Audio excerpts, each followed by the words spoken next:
자, 안녕하세요. 경상북도 가족센터 사회 수업을 맡은 정하식입니다. 오늘 드디어 5학년 1학기를 마무리 짓는 10번째 수업입니다. 물론 5학기 수업은 5학년 수업은 아직 10차시가 더 남아 있습니다만 1학기 마무리라는 것만 해도 여러분 얼마나 열심히 봤는지 알 수 있겠네요. 자, 그러면 오늘 수업 핵심 단어 한번 보도록 하겠습니다. 우와, 엄청 많죠, 그죠? 시뻘겋습니다. 왜냐하면 이번 수업, 10번째 수업은 1학기 때 내용들을 정리하는 수업입니다. 그래서 1학기 때 했던 핵심 단어들이 모조리 모여 있어서 이렇게 많이 있습니다. 국토부터 의무까지 수많은 이야기를 여러분들하고 나눴었죠.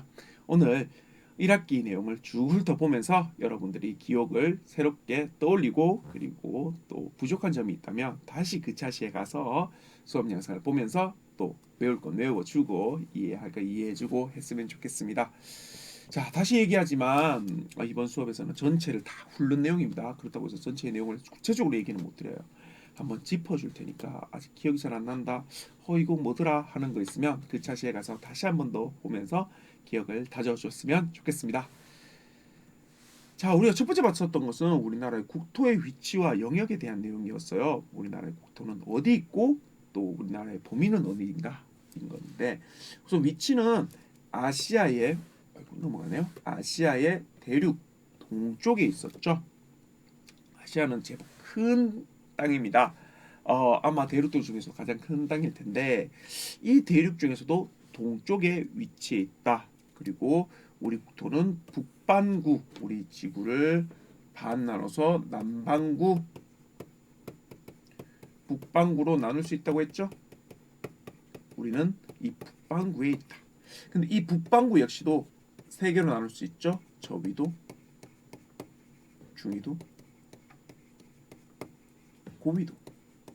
우리는 이 북반구 중에서도 중위도에 위치하고 있다라고 알 수 있습니다. 자, 우리 주변에는 여기에 일본, 그 다음에 러시아, 중국, 물론 얘도 중국이죠.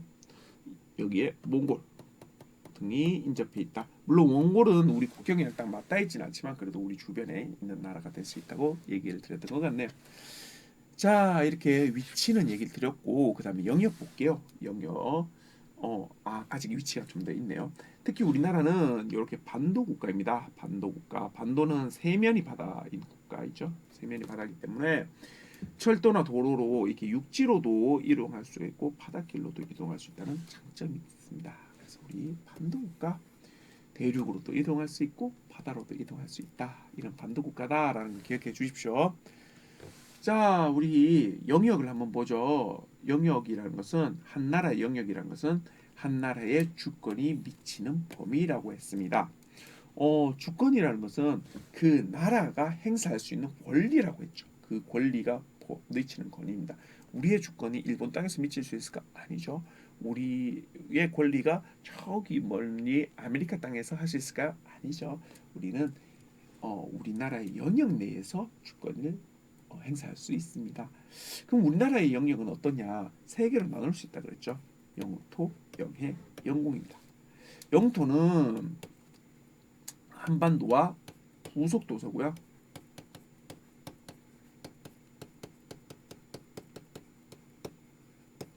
부속도서란 말은 한반도와 그 주변의 섬이라는 소리죠.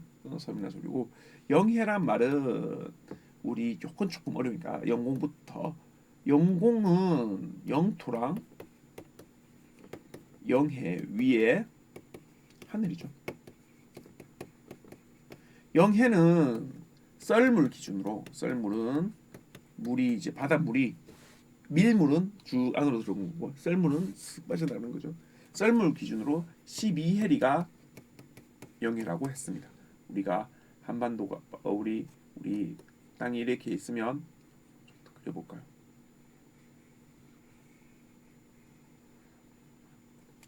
동해 부근에도 썰물로 12해리. 근데 남해 부근은 어떻죠? 섬이 너무 많으니까 맨 끝에 있는 섬을 이어서 거기서부터 12해리. 이렇게 해서 요 바다를 우리 영해라고 했죠. 근데 우리가 분단 국가라서 좀 묘한 게 있었죠. 영토는 한반도 전체, 북한 땅까지 우리 땅인데 영해는 우리 한반도 남한 이후의 바다만 포함되어 있어요. 영공은 영토와 영해의 하늘이다. 이렇게 볼 수 있습니다. 자, 국토를 구분하는 것도 있었죠. 어떻게 구분하느냐? 환경에 따른 국토 구분이 있었습니다. 큰 산맥과 하천에 따라서 북부지방, 중부지방, 남부지방으로 나눌 수 있었습니다. 근데 큰 산맥과 하천이라고 하지만 우리나라의 특수성, 그러니까 분단국가다. 그게 여기도 적용이 되죠. 그래서 휴전선, 이거는 사실 큰 산맥도 아니고 큰 하천도 아니지만 분단국가라는 특징 때문에 휴전선 위로는 북부지방,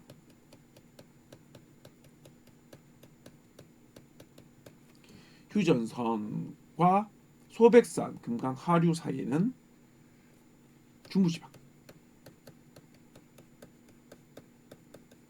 소백산과 금강 하류 밑으로는 남부지방이 되겠습니다.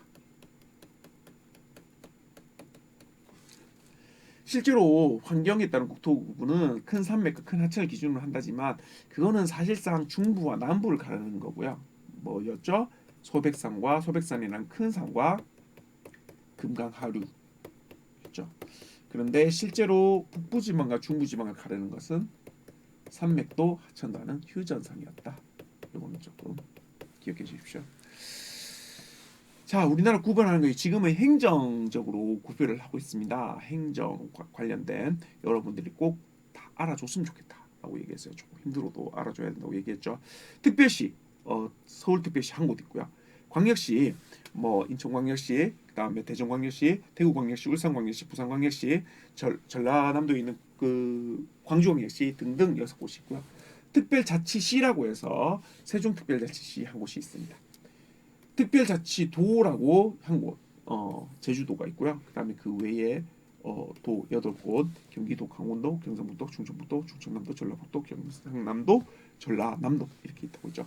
그 위치와 이름을 다 외워주셔야 됩니다. 이건 정말 외워야 됩니다. 저번에도 얘기했던 것 같은데요. 이렇게 외워줘야 되는 이유는요. 여러분 2학기에 가잖아요. 역사 나옵니다. 역사 나오면 그냥 백제는 서울을 중심으로 경기도, 서울을 중심으로 발전했다가 충청남도, 충청북도로 땅을 넓혀가고 전라남도, 전라북도까지 장악을 했다. 그리고 나중에 고구려의 침략을 받아서는 충청남도에 있는 부여와 공주로 수도를 옮겼다. 막 이런 식으로 행정진명을 막 얘기해버립니다. 역사를 배우는 5학년 2학기는 좀 덜해요. 6학년 되기 시작하고 중학교 되면 더 노골적으로 그냥 다 안다고 생각하고 막 얘기해버립니다. 그러면 이걸 못 외우고 있으면 선생님들의 말이나 책에 있는 내용 자체가 이해가 안 갑니다.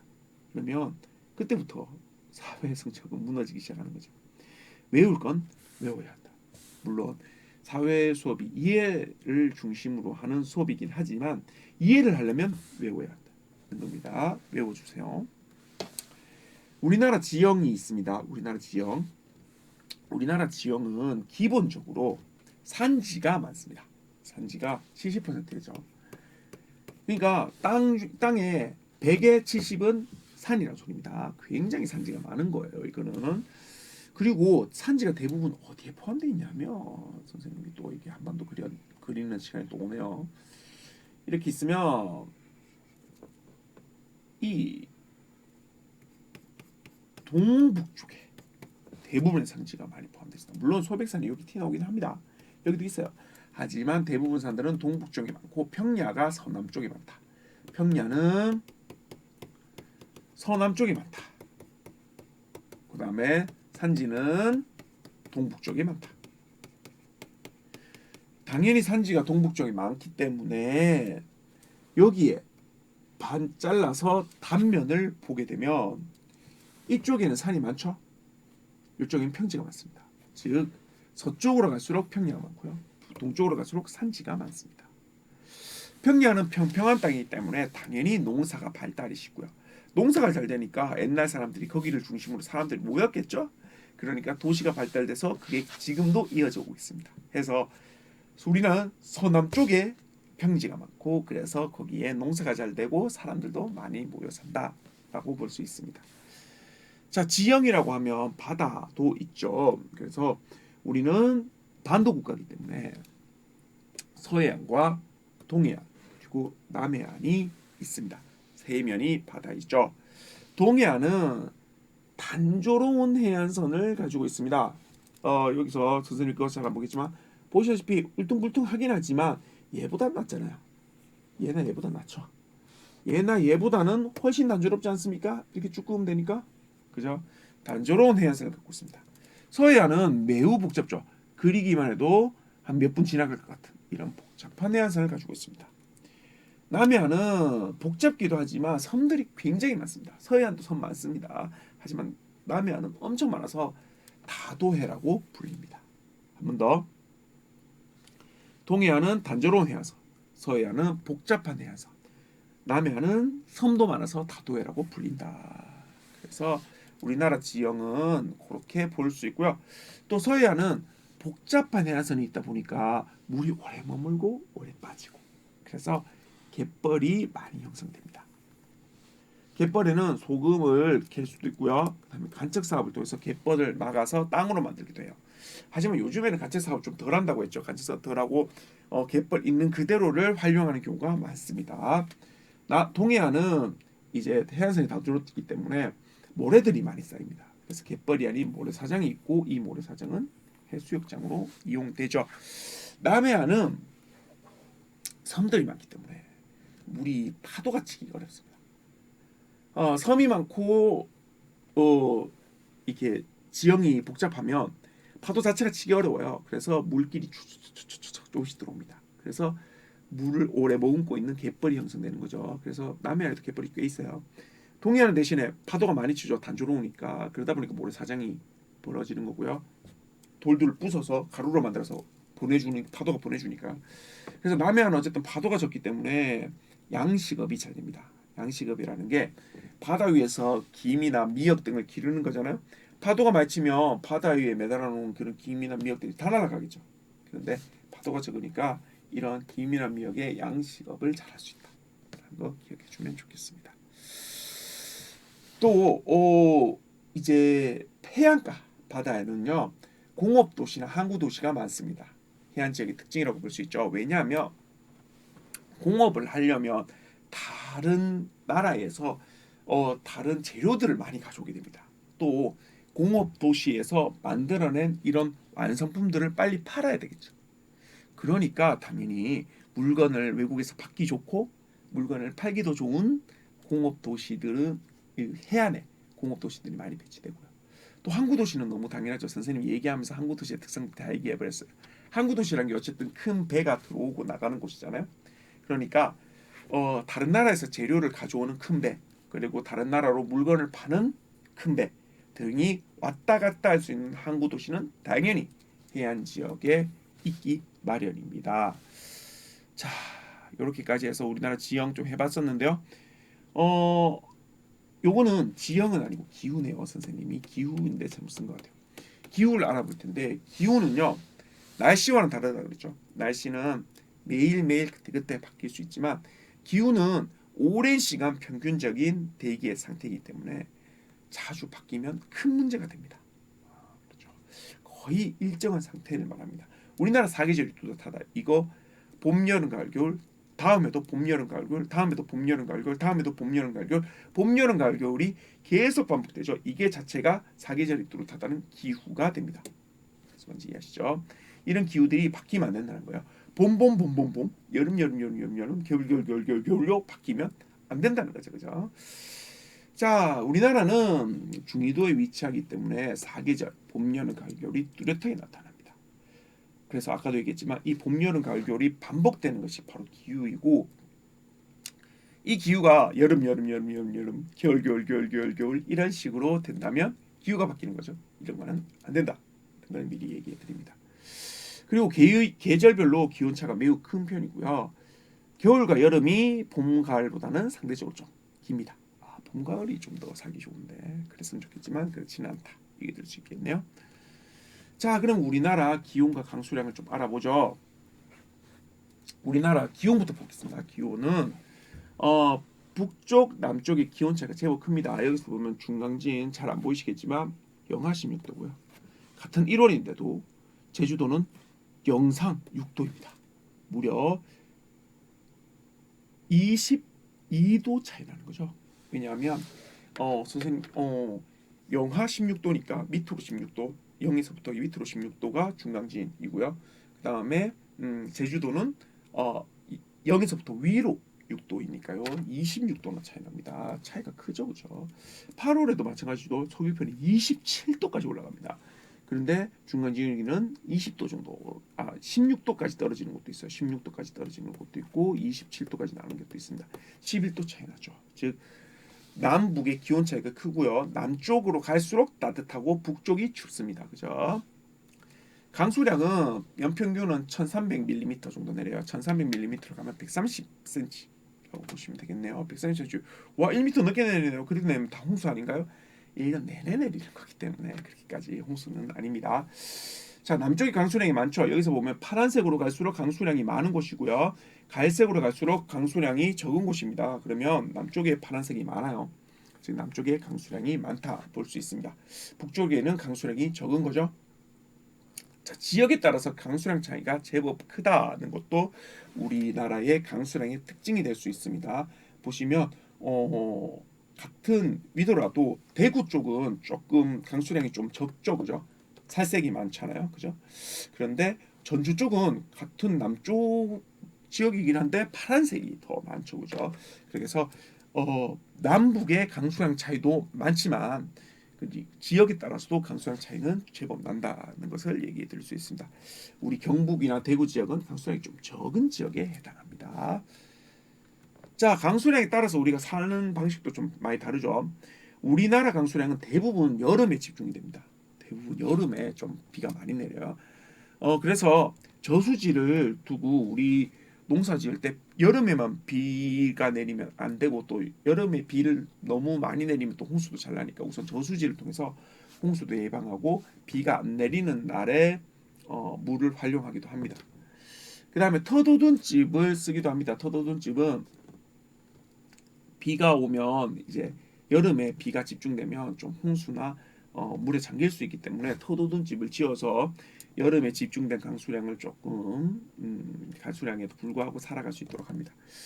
겨울 강수량이 높은 것도 있어요. 울릉도는 유독 겨울 강수량이 여름보다 더 높진 않지만 그래도 겨울 치고는 강수량이 많은 편이에요.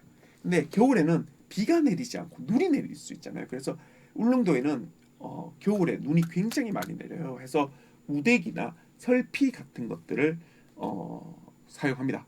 우대기는 집이 이래 있으면 방어막처럼 이렇게 막아요. 그래서 눈이 들어오지 않게 하는 거죠. 눈이 들어오지 않게 이렇게 막아내는 거죠. 설피는 눈 위에 신는 신발이에요. 신발 위에 덧실을 신어서 눈에 빠지지 않게 도와주는 거죠. 우리나라는 대부분 어느 계절에 비가 많이 온다고요? 여름. 하지만 울릉도와 같이 특수한 곳에서 겨울에 눈이 많이 내리는 곳도 있다. 그리고 그에 맞게 저수지, 터도둔집, 우대기, 설피 같은 도구를 이용해서 생활하고 있다라고 얘기를 드렸습니다. 자, 자연재해가 있어요. 자연재해는 다양한 자연재해가 우리 나라를 덮칩니다. 그런데 이게 계절별로 조금씩 달라요. 황사나 가뭄은 되게 봄에 많이 오고요. 폭염이나 홍수나 태풍은 여름에. 그리고 가을에는 태풍이 또 붑니다. 그러니까 태풍은 여름에도 올 수 있고 가을에도 올 수 있어요. 폭설이나 한파는 당연히 겨울에 오죠. 이런 식으로 피할 수 없는 자연현상으로 일어나는 피해를 자연재해라고 하고 그런 자연재해는 계절별로 나타나기도 한다는 거 알아줬으면 좋겠습니다. 자, 인구 구성을 보죠. 우리나라 인구 구성을 보면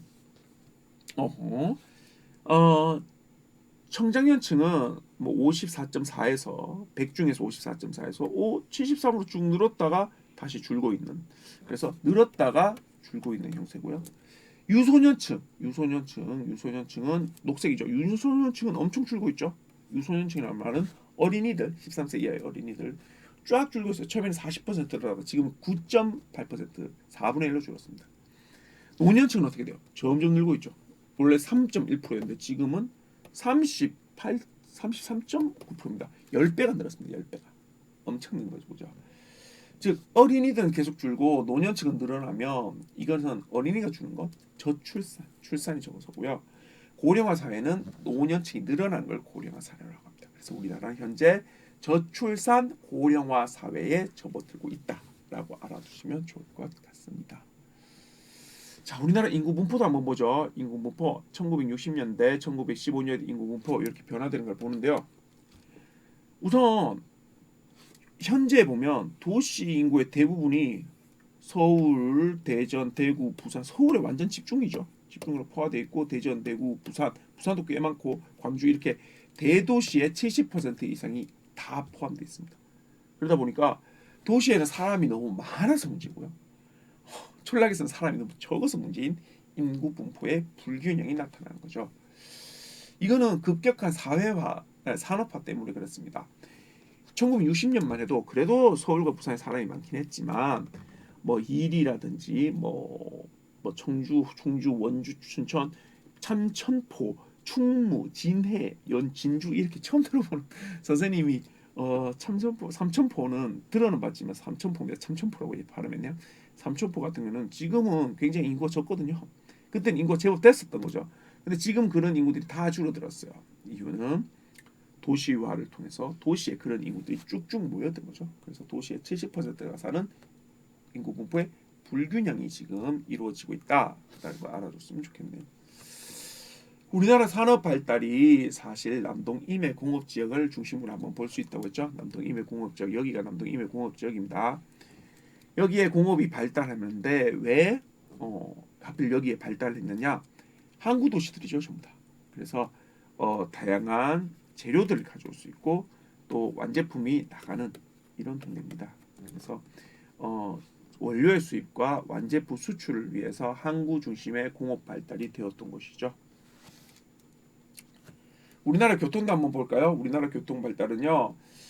지금 현재는 반나절의 생활권이 확보되어 있습니다. 반나절 생활권이란 말은 이제 반나절이면 전국 어디에도 갈 수 있는 거죠. 그래서 이렇게 교통이 발달됨으로써 수출과 수입이 활발히 됐고요. 지역권의 교류도 많아졌다라고 얘기를 드렸었습니다. 자, 이렇게 끝나고 나면 이제 1학기 한 단원의 것은 끝났고요. 이제 두 번째 단원 도입되죠. 인권의 의미를 한번 보겠습니다. 인권의 의미. 인권은요. 어떤 이유로도 인간답게 살 권리를 침해당해서는 안 되죠. 사람이기에 당연히 가지는 권리가 바로 인권입니다. 뭐 묻지도 따지지 않고 뭐 얘는 가져야 되고 안 가져야 돼 이런 게 아니라 사람이라면 누구나 가져야 되는 권리가 바로 인권 되겠습니다. 인권을 위해 노력한 사람들이 있었죠. 방종환님이나 테레사 수녀님이나 마틴 루서킹 등이 있었는데요. 방종환님은 어린이의 인권을 위해서 노력하셨고요. 테레사 수녀님은 가난한 이의 인권을 위해서 노력했죠. 마틴 루서킹은 흑인들의 인권을 위해서 노력하셨습니다. 이렇게 인권을 위해서 노력한 분들이 있으시다라는 걸 알아줬으면 좋겠네요. 자, 법은요. 사람들이 사회생활에서 지켜야 될 행동의 기준이 됩니다. 행동의 기준. 근데 기준이 되는 게 또 있죠. 도덕도 있습니다. 근데 도덕과 다른 점은 법은 지키지 않으면 어기면 제재를 받습니다. 제재를 받고요. 법은 제재를 받지 않습니다. 선생님 저 도덕 안 지켰는데 엄마한테 혼났는데 제재 받는 거잖아요. 그 제재는 법적 제재를 말합니다. 혹시 그 도덕이라고 해서 친구를 배려해야 되죠. 그건 도덕입니다. 근데 배려하지 않는 행동을 하면 엄마나 선생님한테 혼날 수는 있어요. 그런데 감옥에 가지는 않잖아요. 너는 친구에게 지우개를 빌려주지 않았으니 너는 징역 10년을 살아라. 그런 식으로는 안 하잖아요. 이때의 제재는 법적 제재, 감옥에 가거나 벌금을 내거나 이런 것들을 말합니다. 이런 거는 법을 어겼을 때 이루어지는 거고요. 도덕은 사회생활에서 지켜야 될 기준은 되지만 어긴다고 해서 법적인 제재를 받지는 않는 것이다 라고 생각하면 되겠습니다. 자, 근데 법이 만약에 사회 변화에 안 맞거나 인권을 침해한다면 이것을 다시 바꾸거나 만들 수 있다는 것도 얘기를 드렸었습니다. 헌법의 의미와 역할을 한번 보죠. 헌법은요. 가장 기본이 되는 법입니다. 그리고 가장 최고 상위의 법이죠. 그리고 국가 운영에 있어서 가장 중요한 내용과 기본적인 내용이 담겨져 있습니다. 즉 국가를 운영하는 토대가 되죠. 기본이 됩니다. 그러니까 그러니까 국가의 운영이 기본이 되고 법 중에서도 가장 높으며 상위이고 최고의 법이다. 그리고 중요한 거 국민의 인권과 기본권과 의무를 보장하고 있다라는 것도 얘기를 드렸었습니다. 헌법 속의 기본권을 한번 보죠. 기본권이란 인간답게 살아가기 위해 필요한 권리라고 했습니다. 그거는 평등권, 청구권, 자유권, 사회권, 참정권이 있는데요. 각각의 권리의 의미들 여러분들이 꼭 점검해 보시고요. 그리고 여기에 해당하는 헌법도 한번 생각해 보실 필요가 있습니다. 물론 그 헌법 조항을 외우라는 건 절대 아니에요. 절대 아니에요. 다음에 헌법 조항과 연결시킬 수 있으면 된다고 얘기를 드렸죠. 자, 의무도 있습니다. 의무는 국민으로서 지켜야 될 의무입니다. 자녀의 교육을 시켜야 되는 교육의 의무, 그다음에 나라를 지켜야 되는 국방의 의무, 세금을 내야 되는 납세의 의무, 일을 해야 되는 근로의 의무, 환경을 보존해야 되는 환경 보존의 의무, 이런 의무들이 있었죠. 자, 이렇게 오늘 5학년 1학기 내용을 전체적으로 한번 훑어봤습니다. 당연히 훑어보는 내용이기 때문에 선생님 따로 문제는 내지 않았습니다. 여러분들이 오늘 선생님이 얘기한 것 중에서 기억이 나지 않는 부분이나 쉽게 입을 뗄 수 없는 부분이 있다면 반드시 그 차시에 다시 돌아가서 내용을 들어주고 공부해 줬으면 좋겠습니다. 오늘 이렇게 5학년 1학기는 마무리 짓도록 하고요. 다음 시간부터는 5학년 2학기 역사에 대한 내용으로 다시 찾아보도록 하겠습니다. 오늘 수업 10차시는 여기까지입니다. 감사합니다.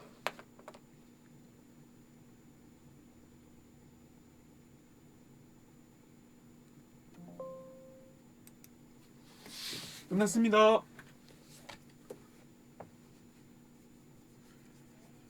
다 끝났다.